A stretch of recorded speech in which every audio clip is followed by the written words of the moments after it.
Nous allons étudier le Daf Pechet dans Masechet Nedarim et nous reprenons 3 lignes à la fin du Daf Pezen Amud Bet à la Gemara. Nous rappelons la dernière halakha qui était rapportée dans la Mishnah et que la Gemara va tout de suite tenter d'étudier. C'était une marloquette Rabbi Meir Chachamim à propos d'une personne, d'un mari, qui annule le vœu de sa femme, mais en fait, qui le jour où il a entendu le vœu, il sait que l'on peut annuler les Nedarim. Simplement, il ne sait pas que ce vœu qu'il a entendu et fait partie des vœux que l'on peut annuler. Donc, quelques jours plus tard, il apprend finalement que ce vœu-là fait partie de ce qu'on peut annuler. Est-ce que ce jour-là, il peut annuler ou pas? Rabbi Meir dit le yafer, ça ne marche pas. Chachamim disent que oui, ça marche. Que déduit la Gemara de là? La Gemara déduit que selon Rabbi Meir, le fait d'apprendre une partie d'information, qui est finalement le fait que même ce vœu-là est annulable, eh bien, une partie de l'information n'est pas considérée comme étant une prise d'information à part entière. Et donc, selon Rabbi Meir, le yafer, puisqu'on ne peut pas dire que c'est le jour chez Moaïcha où il a entendu, où il a appris la nouvelle, puisque finalement, il n'a qu'une partie de l'information qu'il a appris ce dernier jour. Et les Chachamim ne sont pas d'accord. En tout cas, la Gemara maintenant va objecter à Rabbi Meir. Rabbi Meir, chez nous, a l'air de comprendre qu'une information partielle, eh bien, ne suffit pas pour pouvoir dire que c'est le jour où il a appris l'information, que l'information est totale. Alors, nous, on objecte par rapport à Retzicha Bishgaga, quelqu'un qui tue une autre personne par inadvertance. C'est marqué dans la Torah dans Bamidbar, une pierre qui tombe, n'importe quelle pierre qui tombe, qui peut tuer la personne, Beloreot, s'il n'a pas vu, et qu'elle est tombée sur la personne et qu'elle l'a tuée, à ce moment-là, c'est là que il est chayav d'aller en galoute, d'aller en exil pour expier sa faute. Là-bas, on dit Beloreot, sans qu'il voit. Alors, le fait qu'on me prévienne, qu'on nous dise que c'est quelqu'un qui a fait tomber la pierre sans qu'il le voit, eh bien, il y a ici deux avis différents sur ce que l'on peut apprendre de ce mot-là. Premier avis, Prat et Souma, ça vient exclure l'aveugle.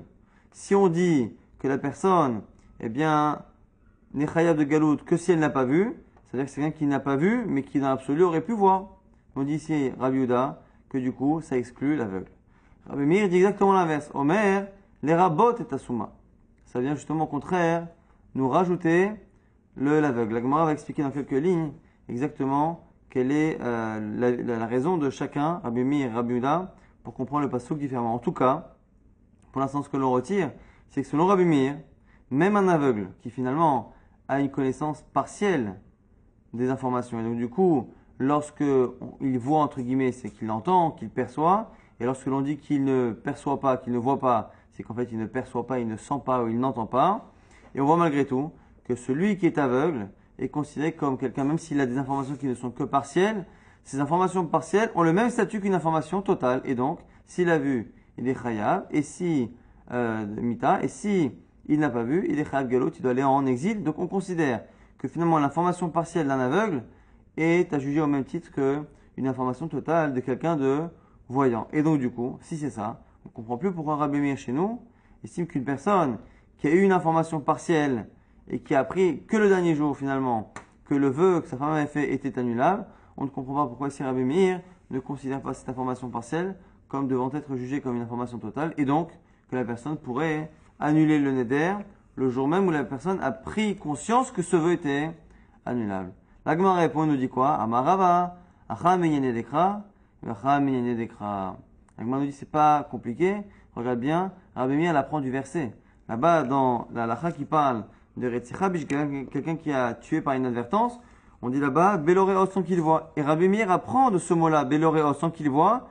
C'est là qu'il apprend que même l'aveugle.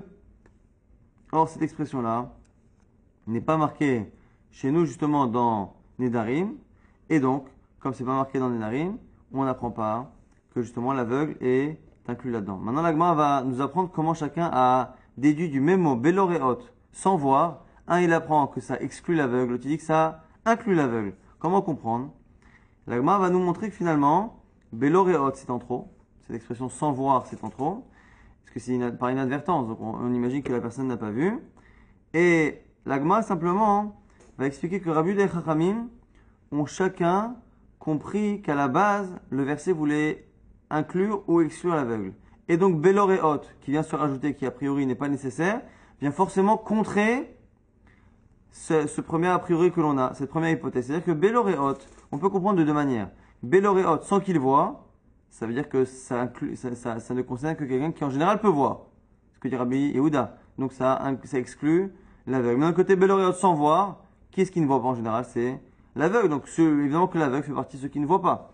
Et donc on a deux manières de comprendre. Pourquoi Rabbi Yehuda penche comme l'un et Rabbi Meir comme l'autre? Ça dépend de l'hypothèse de départ. Rabbi Yehuda ça va. Rabbi Yehuda pense. Gaber Rotseach Ktiv va Ashayavo et Re'eu Bayar. C'est marqué au sujet du Rotseach. À propos de celui donc, qui tue par inadvertance. Va Ashayavo et Re'eu Bayar. L'arto Etzim. Celui qui va avec son prochain pour couper du bois dans la forêt. À ce moment-là, le fer de la hache s'est échappé et a tué la personne, ainsi de suite. Et nous dit donc du coup Rabbi Yehuda que puisqu'au départ le cas est un cas de quelqu'un qui va dans la forêt, tout le monde peut aller dans la forêt. Tout le monde peut aller dans la forêt. Et donc du coup, ça inclut à la fois les gens voyants, à la fois les gens non-voyants. Mais souvent, lui aussi peut aller dans la forêt. Et donc, le statut de base, l'hypothèse de base, c'est que on inclut l'aveugle. Comme l'hypothèse de base, c'est qu'on l'inclut, quand la Torah vient rajouter une expression qui n'est pas nécessaire en disant Béloréot sans voir, eh bien ça vient justement nous dire que non, l'hypothèse de base n'est pas bonne, et c'est pour ça que je te rajoute Béloréot pour te dire que finalement l'aveugle n'est pas inclus. Mais Iamart, Béloréot les rabot et asuma. Si tu dis comme Rabbi Meir que Béloréot c'est pour rajouter l'aveugle, mais on l'a déjà dit au départ, dans l'hypothèse de départ, Miyar nivnafkale, tu peux l'apprendre du début. Et la Shmamina, Béloréot pratesuma. Et donc tu es obligé de dire que Béloréot vient contredire l'hypothèse de départ. Rabbi Meir pense la même logique, simplement lui, il n'est pas d'accord avec l'hypothèse de départ. Rabbi Meir, ça va. Ktiv bibli da'at. Au départ, on dit Hachem yaket re'ehu bibli da'at. Dans l'introduction de cet halakha, on dit quelqu'un qui frappe son prochain bibli da'at sans faire exprès, sans le vouloir. Et donc, du coup, kol davar mida, misuma lavar de'ar mida, c'est quand est-ce qu'on dit quelqu'un qui n'a pas fait exprès? C'est quelqu'un qui a toutes les informations. Or, à la base, un aveugle ne peut pas réellement savoir qu'il est en face. Quand il pense ne pas faire de mal à quelqu'un, il ne peut jamais en être certain puisqu'il ne voit pas exactement qu'il est en face de lui. Et donc Rabbi Meir nous dit que puisque l'hypothèse de départ, c'est que l'aveugle est exclu, forcément que Béloréot ne vient pas l'exclure, parce que sinon ce serait une répétition, donc il faut savoir, ça vient forcément l'inclure. Et Iamar Béloréot, prête les souma, s'il dit que Béloréot, ça vient exclure l'aveugle, mais il est déjà exclu du début. Iblidaad nafkale, c'est déjà l'hypothèse de base. Et là, Shmamina, Béloréot et Rabot Tasuma, de là tu apprends que ça vient rajouter. Donc en fait, ici, la marque Rabbi Yehuda Chachamim, à savoir est-ce que finalement l'aveugle est exclu de cette galoute ou est inclus de cette galoute, ça va dépendre en fait de comment on a compris au départ la situation, l'hypothèse de base. Selon Rabbi Yehuda qui pense qu'au départ on aurait pensé inclure du début du verset, inclure l'aveugle, et bien Béloréot vient l'exclure. Selon Rabbi Meir qui pense qu'on vient l'exclure, Béloréot vient l'inclure. Nouvelle Mishnah, Amadir Anaa Mechatano, quelqu'un qui fait maintenant un éder par rapport à son khatan, par rapport à son gendre. Il fait le vœu que son gendre ne profitera pas de tout son argent. Il va la tête les bitomarot et il veut donner à sa fille de l'argent. Comment faire? Omer là il lui dit, il lui dit voici je te donne cet argent en cadeau. À condition, deux conditions, que ton mari n'ait aucune possession dans cet argent. Et il précise aussi, et là, mais tout ce que tu vas acheter avec doit être utilisé par ta bouche, c'est-à-dire que c'est toi qui dois en profiter exclusivement. Donc deux choses, ton mari n'a pas de possession, et tout ce que tu utilises avec doit être pour ton profit et pas le sien. Et là-dessus, on a une marloquette Rabbi Shmuel. Amarav, lo shanu elad amarla, mashi ad nosed v'neten bifir, aval amar, mashi tirtzia asi. L'Agma nous dit, au nom de Rav, que ici il y a deux conditions. Il faut à la fois qu'il le dise, son mari n'aura pas de possession dedans, et il faut également qu'il le dise que tout ce que tu achèteras devra être pour ta bouche, pour ton profit.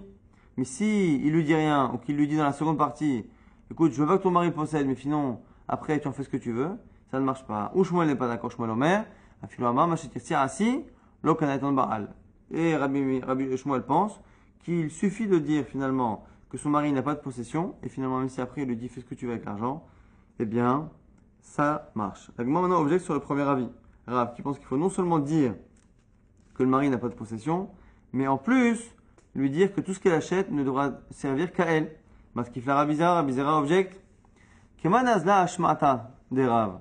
Ce qu'a dit Rav, qu'il faut tout dire, c'est comme qui? C'est qui Rabbi Meir, comme Rabbi Meir qui pense, la Maya d'Isha, qui pense que la main d'une femme, ce qu'une femme prend en possession, appartient directement à son mari. C'est la raison pour laquelle il faut être si précis et dire qu'attention, je ne veux pas que ton mari en profite, et je ne veux pas que tout ce que tu achètes avec puisse servir à autre chose à quelqu'un d'autre que toi. Et donc c'est parce qu'il pense comme Rabbi Meir que finalement tout ce qu'une femme acquiert à la base, ça appartient à son mari. Alors on objecte et dire si c'est ça, comment comprendre que on a cet avis de Rabbi Meir et de l'autre côté, on a Stam Mishnah qu'on verra dans la suite et même Stam Braïta qui en général une Braïta Mishnah anonyme c'est Rabbi Meir qui a l'air de dire différemment. Ormino, on objecte.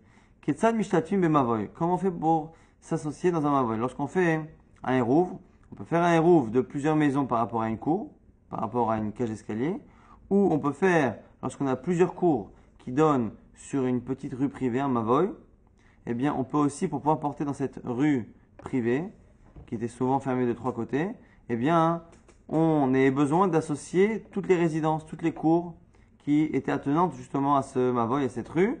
Et comment on le fait? Eh bien, normalement, chacun doit participer, donner un peu de nourriture, mettre au milieu, et on dit voilà que finalement, toutes les cours sont en commun, c'est comme si on habitait tous au même endroit. Comment ça marche? Alors très souvent, c'était compliqué d'aller récupérer. Vous imaginez, dans une cour, il y a plusieurs habitants, et donc plusieurs cours, il y a plusieurs dizaines d'habitants. Donc c'est compliqué de récupérer un peu de nourriture de chacun. Qu'est-ce qu'on faisait? On prenait un tonneau par exemple de vin, et la personne qui décide, qui le fait, à qui appartient ce vin, fait acquérir à tous les habitants justement de cette rue-là et donc de toutes les cours qui y sont attenantes, eh bien, il leur fait acquérir, à la base, il leur fait acquérir une partie du vin. Chacun prend une part dans le vin. Une fois que chacun prend une part, eh bien, maintenant, le tonneau est un tonneau qui est composé d'un vin, de plusieurs vins qui appartiennent à tous les habitants de cette rue, et donc on peut faire à ce moment-là chitouf. Et qu'est-ce qu'on nous dit là-bas? Umizakelaen, alide avdo, shifrato, haivrim, valide beno, ubito agdolim, valide ishto. Comment il fait cette personne-là qui est propriétaire du tonneau de vin? Elle prend une personne de son entourage, qui peut être finalement son serviteur, sa servante, son fils, sa fille ou même sa femme, et il leur dit voilà, tu vas toi acquérir pour ces gens-là, comme c'est un kinyan, c'est une acquisition, eh bien on peut le faire même sans leur présence, tu vas acquérir à leur place, et quand tu vas lever, tu vas à ce moment-là leur faire acquérir. Et on voit que l'on peut faire acquérir même par sa femme. Donc celui qui possède l'intégralité du vin va finalement passer par sa femme, entre autres ou son enfant, mais en tout cas sa femme, c'est ça qui nous intéresse, passe par sa femme pour transférer la propriété d'une partie du vin à chacun des habitants de la rue. Mais ça ne marche pas selon ce qu'on a dit. Mais Iyamat Kanayeton Ba'ala et roule nafik mirchute de Ba'al.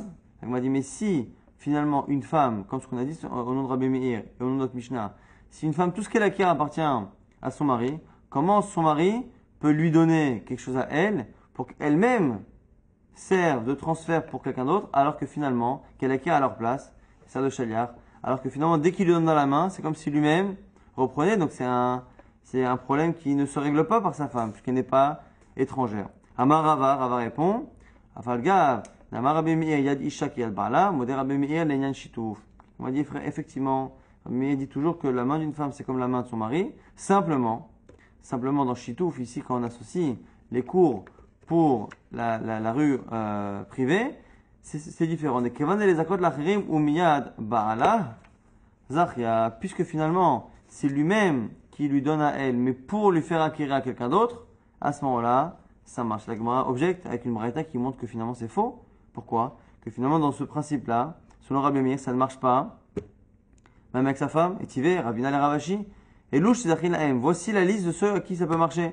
Aïde Beno, Obito Agdolim, son fils ou sa fille adulte, Avdo Veshifrato Aevrim, son serviteur ou sa servante juive, Velouach Zachil Aem. Voici ceux à qui ça ne marche pas. Aïde Beno, Obito Agdanim, les enfants mineurs, voilà Avdo Veshifrato Kenanim et les serviteurs non juifs, Veishto et sa femme. Donc ici on a un double problème. On a la Mishnah qu'on a citée, qui a l'air de dire que le mari peut faire acquérir aux autres par l'intermédiaire de sa femme.